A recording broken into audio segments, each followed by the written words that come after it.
Hello friends, welcome to Mirtha's kitchen. மிர்தாஸ் கிச்சனில் இன்றைக்கி செய்ய போகிற ரெசிபி வந்து வெண்பொங்கல். அது எப்படி செய்யுதுன்றதை பார்க்கலாம். அதுக்கு முன்னாடி முறையாக நீங்கள் எங்களுடைய சேனலை பார்க்குறவங்களா இருந்தால் மறக்காமல் சப்ஸ்கிரைப் பண்ணிக்கோங்க.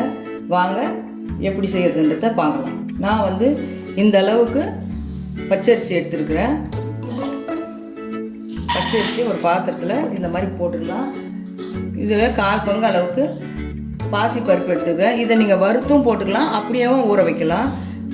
இதை வந்து நம்ம தண்ணியில் ஊற வச்சிடலாம். ஸ்டவ் ஆன் பண்ணிக்கலாம். ஒரு பாத்திரத்தில் ஒரு 4 டம்ளர் தண்ணியை நம்ம குக்கரில் ஊற்றிக்கலாம். தண்ணி சூடாகட்டும். இந்த தண்ணி சூடாகிடுச்சு. அது கூடவே ஒரு ஸ்பூன் அளவுக்கு நெய் போடுறேன். ஒரு 1/4 டீஸ்பூன் அளவுக்கு பெருங்காயமும் ஆட் பண்ணிக்கிறேன். இப்போ கழுவி வச்சு அரிசியை இதில் ஆட் பண்ணிக்கிறேன். பொங்கலுக்கு தேவையான அளவுக்கு உப்பு ஆட் பண்ணிக்கிறேன்.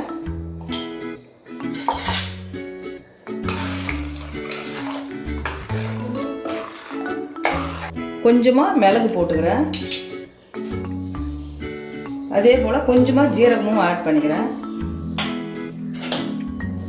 இதெல்லாம் பொங்கல் கொதிக்கும் போது கொஞ்சம் வாசனை வரும்ன்றதுக்காக நம்ம ஆட் பண்ணிக்கிறோம்.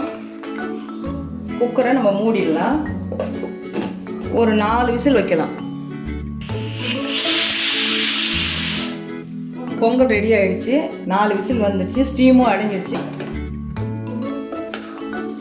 பாருங்கள், நம்மளுடைய பொங்கல் வந்து குழையாமல் கரெக்டாக. இந்த நேரத்தில் நம்ம கொஞ்சம் இப்படி லேசாக கிளறி விட்டுக்கலாம்.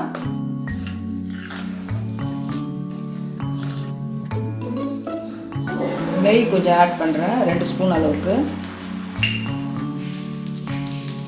அது கூடவே கொஞ்சம் ஆயிலும் ஆட் பண்ணுறேன்.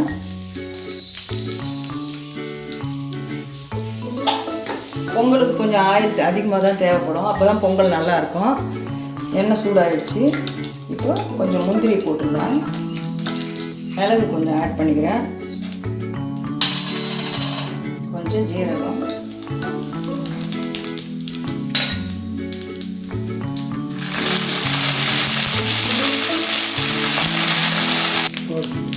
ரெண்டு பச்சை மிளகாய் ஆட் பண்ணிக்கிறேன்.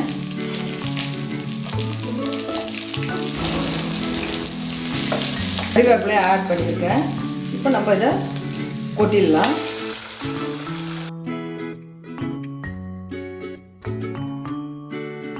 அவ்வளோதாங்க, நம்மளுடைய பொங்கல் ரெடி ஆகிடுச்சு. இது நம்ம வேறு ஒரு பாத்திரத்துக்கு ட்ரான்ஸ்ஃபர் பண்ணிக்கலாம். இந்த வீடியோ உங்களுக்கு பிடிச்சிருக்குன்னு நினைக்கிறேன். வீடியோ பிடிச்சிருந்தால் லைக் பண்ணுங்கள், ஷேர் பண்ணுங்கள், கமெண்ட் பண்ணுங்கள். மறக்காமல் மிர்தாஸ் கிச்சனுக்கு சப்ஸ்கிரைப் பண்ணுங்கள்.